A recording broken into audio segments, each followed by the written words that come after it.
All right, so get this. We're going to deep dive into economic sanctions. Interesting. Yeah, right. But get this. We're going to follow the crazy story of this Russian oligarch's super yacht. Okay, I'm intrigued. It's going to be like a financial thriller. Okay, you've got my attention. But with like real world geopolitical stakes. High stakes. High stakes. So how do these sanctions things even get started? Like, is there some big red button the president slams? Well, not quite a red button, but it does start at the very top. Okay. So when the president sees a threat to the U.S., Mm-hmm. whether it's the economy, foreign policy, or national security, they can start what's called a sanctions program. Gotcha. Yeah. So in this case, the threat was Russia's actions in Ukraine, right? You got it. Starting with Crimea. Yeah, starting with the invasion of Crimea in 2014 and then continuing with other activities, the U.S. was like, okay, we need to put some pressure on the Russian government.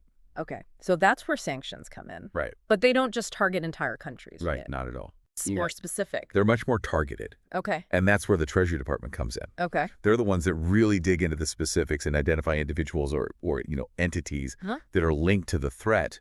And in this case, that was Russian oligarchs with close ties to Putin and his regime. Aha. Yeah. Okay. So enter Victor Vekselberg. Ooh, Vekselberg. Yeah.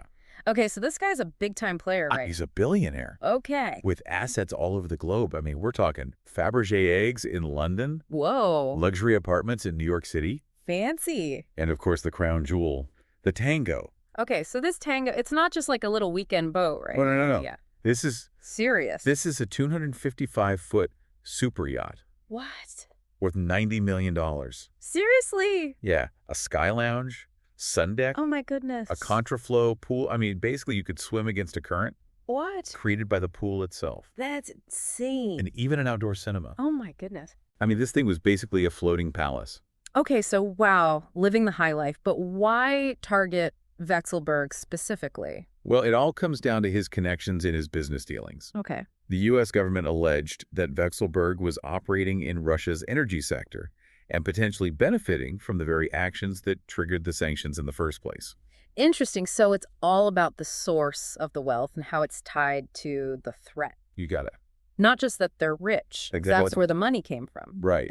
Interesting. But it is worth noting that Vekselberg has denied any wrongdoing. Okay. And he even claimed to have relocated his family to the United States back in 2019. Wait a minute. He moved his family to the U.S. while being investigated for ties to a regime the U.S. is sanctioning. Yeah, it's a bold move. That's wild. All right, so how do they actually make these sanctions stick? Do they, like, make him wear a scarlet letter S? Not quite that dramatic. Okay. It all comes down to a list. It's called the SDN list. The SDN list. Yeah, which stands for Especially Designated Nationals and Block Persons List. Okay, the SDN list. So this is like the government's official sanctions hit list. It is. All right, so what happens if you find your name on the SDN list?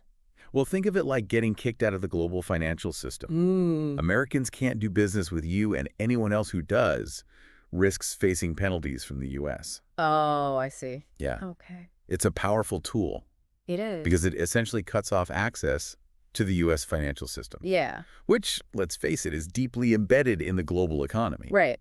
So, Well, even if you're a billionaire, you're kind of stuck. pretty much, imagine trying to move your money around, make payments, even access your accounts. Yeah. You're locked out. So what did this financial freeze-out look like for Vekselberg specifically? Well, for starters, moving money or assets around the world became next to impossible. Right.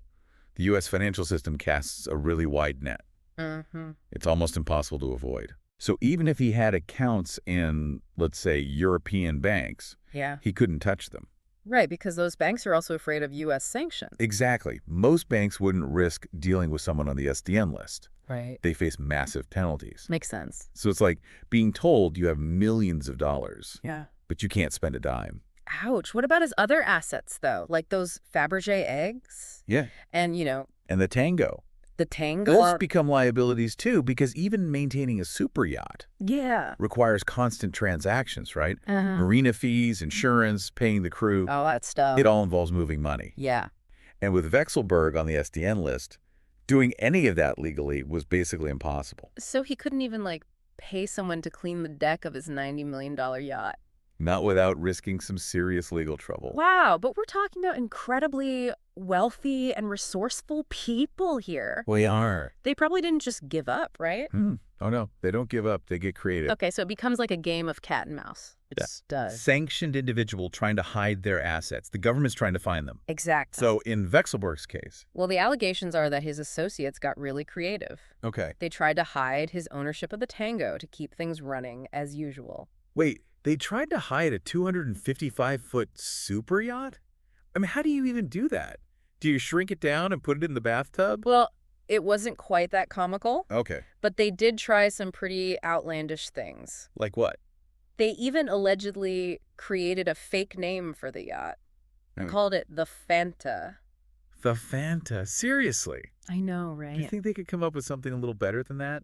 You'd think so, but that's what they use to order goods and services. I'm sure the U.S. government was not fooled. Not for long. They've got entire teams dedicated to cracking down on sanctions evasion. Yeah, I mean, it's a 255-foot super yacht. It's kind of hard to miss.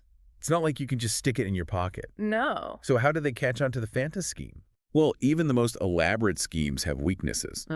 And U.S. officials uncovered that Vexelberg's associates were still using U.S. banks to pay for the Tango's upkeep. Really? Yeah, they even tracked payments for, like, a luxurious stay at a resort in the Maldives. So they're trying to hide this yacht, but using U.S. dollars to pay for it. It does seem a little careless for a billionaire's inner circle. A little bit, yeah. Yeah. Okay, so they slipped up, got caught. They did. What happened next? That's when the Justice Department steps in. Okay. They argue that the yacht itself was linked to criminal activity, violation of sanctions. Right. So armed with this evidence, they obtained a warrant to seize the Tango. Okay, so what happened? Did they, like, sail it off to a government impound lot? Not exactly. Okay. In April of 2022, Spanish authorities, working with the FBI, seized the Tango in Palma de Mallorca. Wow, what a journey for a super yacht. It really is. From these lavish parties to government seizure. All thanks to the power of sanction. Yeah, it's a fascinating story, but it really raises the question, have these sanctions actually been effective? Right. Have they disrupted Putin's regime? Yeah. Have they actually achieved what they set out to do? That's the million-dollar question, and it's one we'll unpack in our next deep dive. I'm ready. Stay tuned.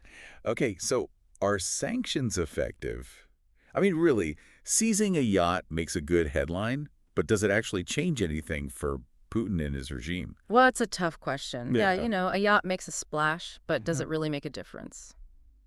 It's complicated. So what are the arguments, like, for and against their effectiveness? Well, people who like sanctions, who support them, say that sanctions have hurt the Russian economy and Putin's inner circle. Right. They point to, like, the ruble tanking and companies pulling out of Russia. Yeah, exactly. The ruble's lost value, foreign companies have bailed, and oligarchs like our buddy Vexelberg are feeling the pinch. They argue that this kind of pressure, hitting their wallets, can force them to change their behavior. It makes sense, right? Hit them where it hurts, and maybe they'll change their tune. Yeah, that's the idea. Okay. And some people even say that the sanctions have put pressure on Putin from inside Russia.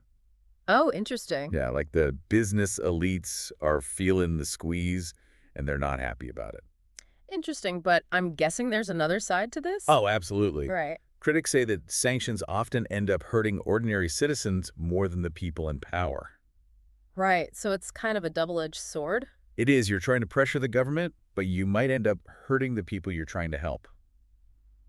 So, like, they might point to inflation and unemployment in Russia. Yeah, exactly. Those are some of the unintended consequences. So it's a tough balance.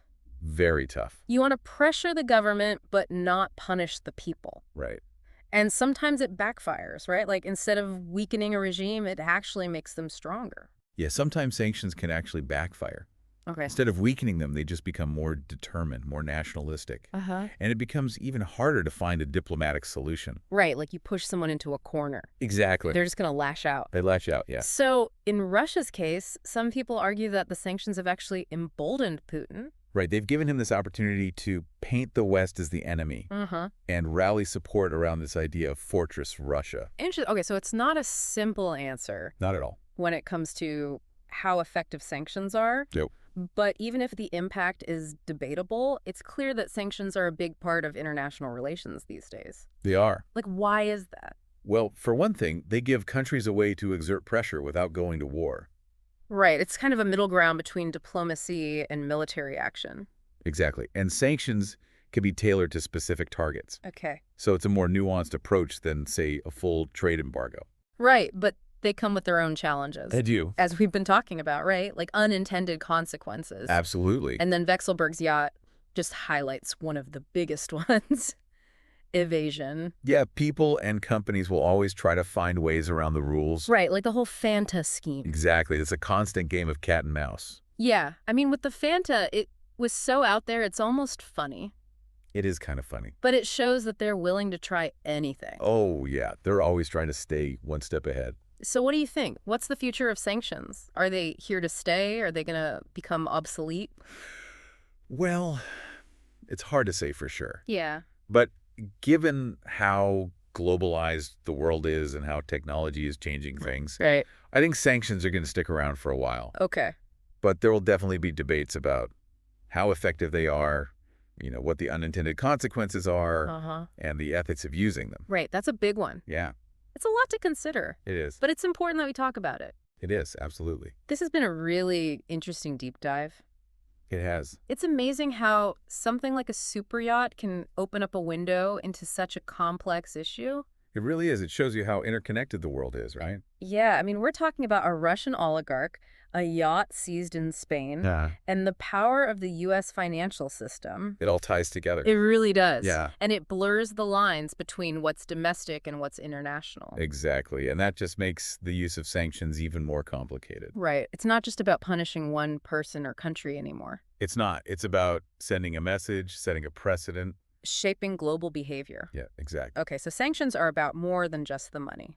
They are. They're about power and influence and global norms. Absolutely. Okay, so we've talked about the impact of sanctions on individuals and countries. Right.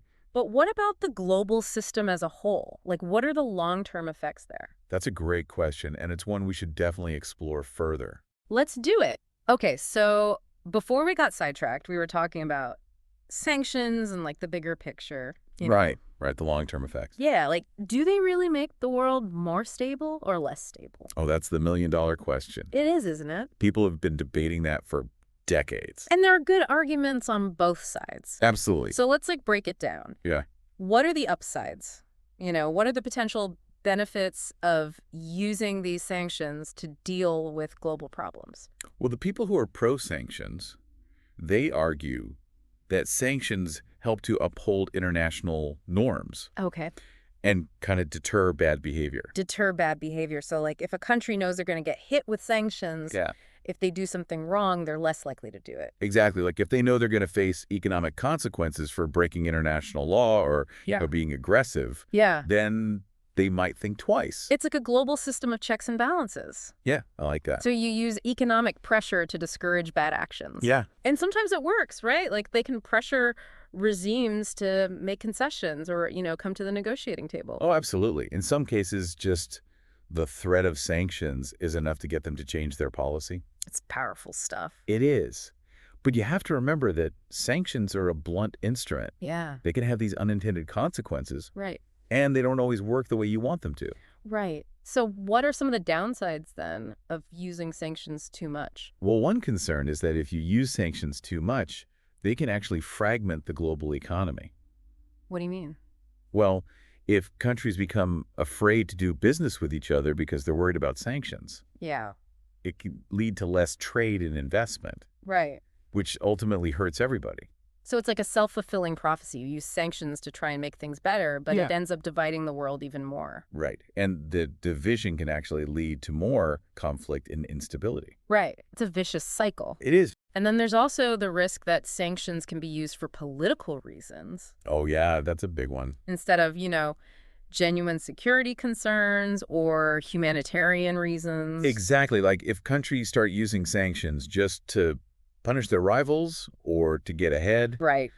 it can really erode trust in the system. It makes it seem unfair. It does. And if sanctions are seen as arbitrary or unfair, Yeah. they lose their power. It's like the boy who cried wolf. Yeah, exactly. And then, of course, there's the whole issue of evasion. Oh, yeah, that's a constant battle. People are always finding ways around the rule. They are. It's like a game of whack-a-mole. So it seems like whether sanctions are effective or not really depends on a lot of things. It does. Like who you're targeting, Right. what specific measures you're using, how much international cooperation you have, and whether the people you're targeting are going to comply or try to evade. It's complicated. It's a lot more complicated than people think. It is. It's not just about slapping on some sanctions and calling it a day. No, you got to be strategic about it. So what's the future hold for sanctions then? Well, that's a tough one. Right. But the world's getting more and more interconnected. It is. And technology is changing so fast. Yeah. I think we're going to see sanctions evolve even more. So, like, what do you imagine? Well, I think financial intelligence Okay. and data analysis Uh-huh. are going to be even more important for tracking illicit activities Right. and enforcing sanctions. So you're going to need, like, supercomputers to figure all this stuff out? Probably, and I think we'll see more targeted sanctions. Yeah, like focused on specific individuals or networks Okay. rather than entire countries or entire industries. So it's getting more precise? Exactly. The goal is to make sanctions more effective, Yeah. but also to minimize those unintended consequences. That makes sense. So it's a more sophisticated approach. Right. Recognizing that sanctions have limits. They do. But they can also be a useful tool, Absolutely. to promote global stability and security. As long as they're used responsibly. Right. So it sounds like we need more dialogue, We do. more collaboration between countries. Absolutely. We got to make sure that sanctions are used for the right reasons. Right. And in the right way. Exactly. So they're a last resort. A last resort. Not something you just jump to right away. Right. Well, this has been a really fascinating deep dive. It has been. We've covered a lot of ground. We have, from super yachts to sanctions. It's crazy how those two things are connected. It is, but it just goes to show you how complex the world is It really does. and how everything is connected. Yeah, like what happens in one part of the world Mm-hmm. can have ripple effects everywhere else. It's true. So we got to stay informed. We do. We got to stay engaged. Absolutely. Because even if something seems far away, Yeah. like a yacht being seized in Spain, Yeah. it can actually affect our lives in ways we don't even realize. That's the thing about the world today. It's all connected. It is. All right, well, until next time, keep diving deep. And stay curious.